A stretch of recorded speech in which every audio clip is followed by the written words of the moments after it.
విద్యాశాఖ మంత్రికి అసలు ఎంతమంది పిల్లలు ప్రభుత్వ పాఠశాలలో చదువుతున్నారు తెలుసుకున్నాక నాకు 100 రోజులు పెట్టిందండి. 100 రోజులు పెట్టింది నాకు. అధికారులు అడిగితే సార్ మాకు నంబర్ క్లారిటీ లేదు సార్, గతంలో వీళ్ళు ఎట్లా నడిపించారో నాకు అర్థం అలా విద్యాశాఖ అంటే ఏదో లెక్కలు ఏదో నంబర్లు అని చెప్పి చేస్తాం కాదు. రెండోది, నిజంగానే వాళ్ళంత భావించుంటే వాళ్ళు ఎందుకు ఇవ్వలేదండి? అమ్మ ఒడి ఎందుకు ఇవ్వలేదు వాళ్ళు? ఈరోజు మేము ఇస్తున్నాం. అర్హులు ఎంతమంది ఉన్నారో వాళ్ళు ఇచ్చేదాకా మేము సిద్ధంగా ఉన్నాం. మొత్తం లిస్ట్ GSWS ముందర పెడతాను, బయట పెడతాను. లేదంటే ఎవరన్నా రాలేదనుకుంటే మన మిత్రకెళ్ళి ఎందుకు రాలేదో తెలుసుకోవచ్చు, కరెక్ట్ చేసిన మార్గం కూడా ఇస్తున్నాం. సో అర్హులు ఎంతమంది ఉన్నా ఇచ్చేదానికి కూటమి ప్రభుత్వం సిద్ధంగా ఉంది.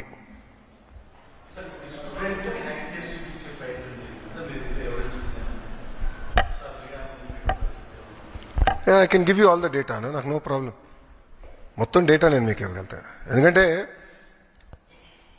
గతంలో విద్యాశాఖ మంత్రిగా పనిచేసిన వాళ్ళకి డిక్షనరీలో ఏముందో కూడా తెలియదు.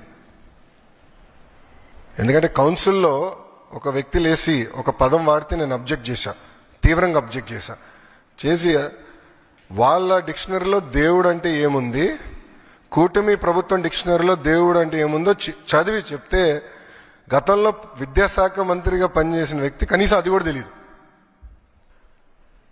అంటే డెప్త్కి వెళ్ళలేదండి. ఈరోజు మేము అందరం హర్నిసలు కష్టపడి డెప్త్కి వెళ్తున్నాం. ఎందుకంటే పిల్లలది ఫార్మేటివ్ ఏజ్, సరైన దారిలో పెట్టాల్సిన బాధ్యత మా పైన ఉంది. అందుకే మీరు చూస్తే చాగంటి కోటేశ్వరరావు గారిని అడ్వైజర్గా పెట్టుకున్నాం. ఆయన ఏ కంటెంట్ అయితే తయారు చేశారో విలువల పైన అది మేము పిల్లలకి ప్రింట్ చేసి ఇస్తున్నాం. ఇట్లా చాలా సీరియస్గా మేము తీసుకుంటున్నాం, ఒక ఛాలెంజ్గా తీసుకుని పనిచేస్తున్నాం. అది కూటమి ప్రభుత్వం అనుకున్న చిత్తశుద్ధి.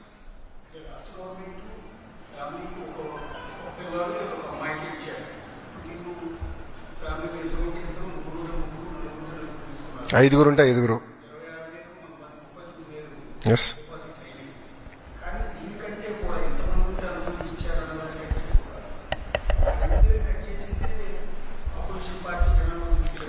మళ్ళీ వాళ్ళు ఎందుకు ఇవ్వలేదండి?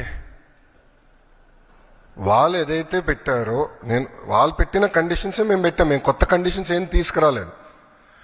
గత ప్రభుత్వం పెట్టిన కండిషన్స్ ఏదైతే ఉందో అదే ఫాలో అయ్యాం. ఎలిజిబిలిటీ క్రైటీరియాకి ఎలిజిబిలిటీ అయ్యేదానికి ఏదైతే ఉందో మెకానిజం అదే మేము ఫాలో అయ్యాం. సో వాళ్ళు మమ్మల్ని ప్రశ్నించే హక్కు వాళ్ళకి ఎక్కడుందంట? వాళ్ళు చేయండి మమ్మల్ని ఎట్లా ప్రశ్నిస్తారు? ఇప్పుడు కాంటే వీడియో ఇస్తాను నేను, వాళ్ళ పార్టీకి చెందిన నాయకులు ఎంతమంది పిల్లలు ఉంటే అంతమంది పిల్లలకి ఇస్తానని చెప్పి వాళ్ళు ఇవ్వకుండా మమ్మల్ని ప్రశ్నించి హక్కు వాళ్ళకి ఎక్కడి నుంచి వచ్చిందండి? మాకు ఆ చిత్తశుద్ధి ఉంది, మేము ఇస్తున్నాం.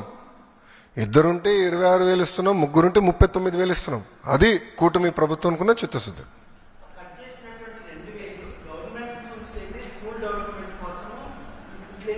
ఎస్, మ్యాక్సిమం లేరు స్వామి, ఐఎమ్ సారీ.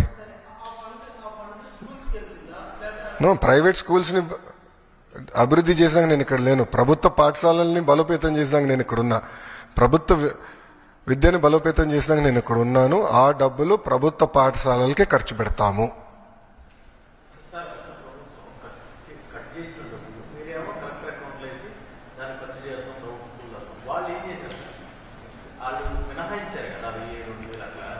వాళ్ళు అనేక అంటే టాయిలెట్ మెయింటెనెన్స్ అని అట్లా ఇస్తాం జరిగింది. కొన్ని ఖర్చు చేశారు, కొన్ని ఖర్చు చేయలేదు.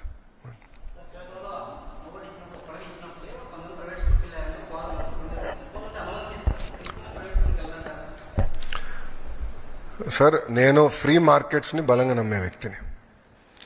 ప్రభుత్వ పాఠశాలలో నాణ్యత పెంచితే, యాక్సెస్ పెంచి, ఒక పద్ధతి ప్రకారం పిల్లలు మేము చదివించి మంచి మార్క్స్లు మేము సాధించి నైతిక విలువలు పెంచితే ఆటోమేటిక్గా తల్లిదండ్రులు వాళ్ళ పిల్లల్ని ప్రభుత్వ పాఠశాలకు పంపిస్తారని బలంగా నేను నమ్ముతున్నాను.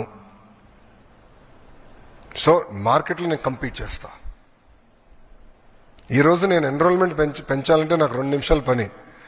నాకు పర్మిషన్స్కి వచ్చి అన్ని పాఠశాలలు రిజెక్ట్ కొట్టాను అనుకోండి, ప్రైవేట్ పాఠశాల పర్మిషన్ అన్ని రిజెక్ట్ కొట్టాను, ఆటోమేటిక్గా నాకు పెరుగుతుంది కదా.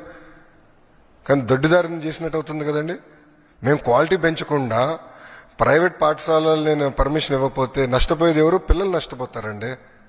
సో నేను నాణ్యత పెంచాలి. నాణ్యత ఎంత పెంచాలి? ప్రైమరీ స్కూల్లో 1 క్లాస్ 1 టీచర్.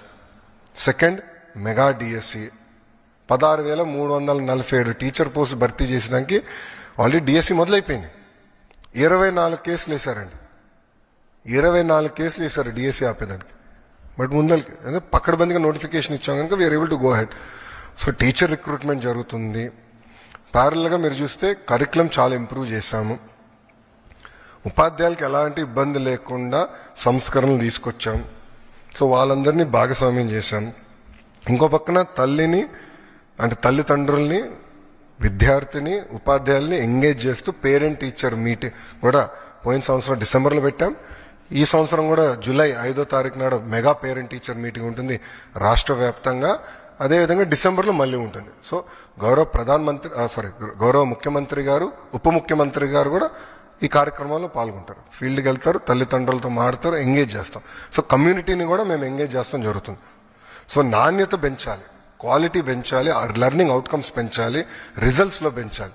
ఆటోమేటిక్గా తల్లిదండ్రులు ప్రభుత్వ పాఠశాలకు వాళ్ళ పిల్లలు పంపిస్తారు నేను బలంగా నమ్ముతున్నాను. మేడం గారు చేపెక్కారు first.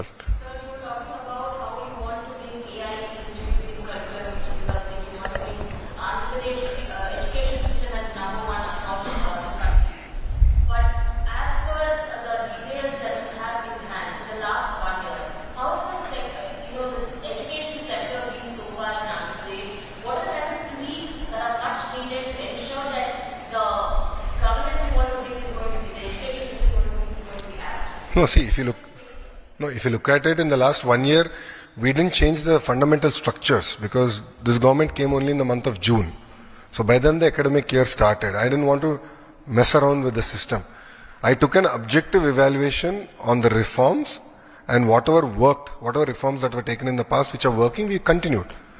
Whatever reforms I believed were not in the interest of the students or children, we have withdrawn, number one. So if you look at it, I didn't get the benefit of the full year. However, we've had certain action plans to improve our performance in terms of marks. So if you look at our inter or 10th, government schools have done definitely far better than they did in the past. That is first one.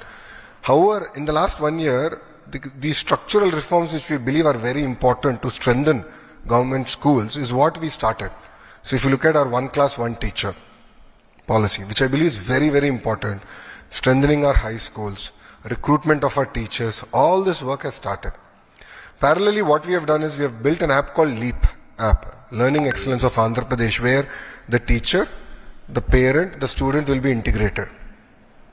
We are going to use prescriptive homework for every child. We are going to give prescriptive homework from government. And any subjects that the child is weak in, based on our assessment, we want to push summary videos through that app so that the child can look at the video, learn, understand the basics a tad bit better. So, and all this is going to be the property of government of Andhra Pradesh. So we are really working in a very systematic manner to build such kind of infrastructure and all that. As far as introduction to certain subjects, there's been a lot of debate internally on life skills.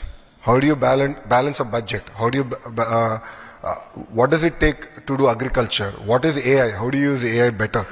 So we've received some input that we can start doing this as sort of a life skills course for our children. So that's something that we are also now implementing starting this year.